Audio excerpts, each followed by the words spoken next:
Mimi nami lazima nikae nikichanua customer wangu, msikuje kuanguka kwa majaribu. Siku moja nilitumana mawe. Sasa nikikuuzia kashamba si utajenga na mawe. Wacha nikwambie kitu. Zoea kununua mawe yenye unaona hapo, mchanga yenye unaona hapo, mambo ya kulipa deposit. Wacha. Na avoid communication ya watu wengi. That is how you'll be conned. Siku moja nilitumana mawe. Vyenye nililetewa mawe, broker alituma drivers. Vyenye broker alituma drivers, tukawasiliana mpaka mawe yangu nikaletewa mpaka kwa site ya Mjengo, sio Kimau. Vyenye nililetewa saa hiyo nilikuwa mgeni. Ni around 10 years ago. Vyenye nililetewa mawe, na nikamwagiwa, driver wa lori akanipatia namba ya kwenye nitatuma pesa. Wacha nitume pesa. Sasa after kutuma pesa, broker ananiuliza mawe imefika hii, si unitumia pesa yangu. Ninamwambia nilituma, ananiuliza ulituma wapi?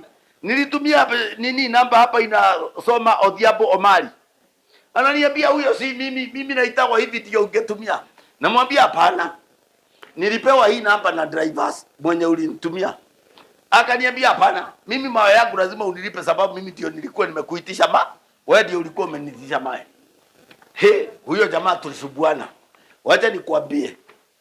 Hiyo mawe wakati alikuja kupakia mawe yake, nami nikaleta shida kabisa. Polisi wenye walikuwa patrol wakaingilia. Kukasemekana sasa twende tukakesie polisi na mawe. Do you know hiyo mawe hata saa hii iko Athi River Police Station. Sababu mawe ndio ilikuwa exhibit.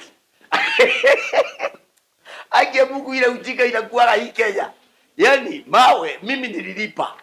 Huyu naye anasema aje ati mawe hakulipwa. Na tukiangalia ni Kiswahili. Sasa nikiangalia ile kasafari Kenya nilikuwa nimepeleka mawe. Na niye naye alikuwa amekomboa lori ya kupeleka mawe police station na kazi ya kutoa hiyo mawe. Sasa nikiangalia kazi ya kupakia. That is how I lost mawe. Na nikasema mimi biashara ya mawe na kufanya na brokers staki. Sasa lazima kama lori iko hapo, all the parties involved karibu assign wakisema tumia huyo sasa, tumia huyo sasa, otherwise kujifanya mchacha. Nilijikuta msituni.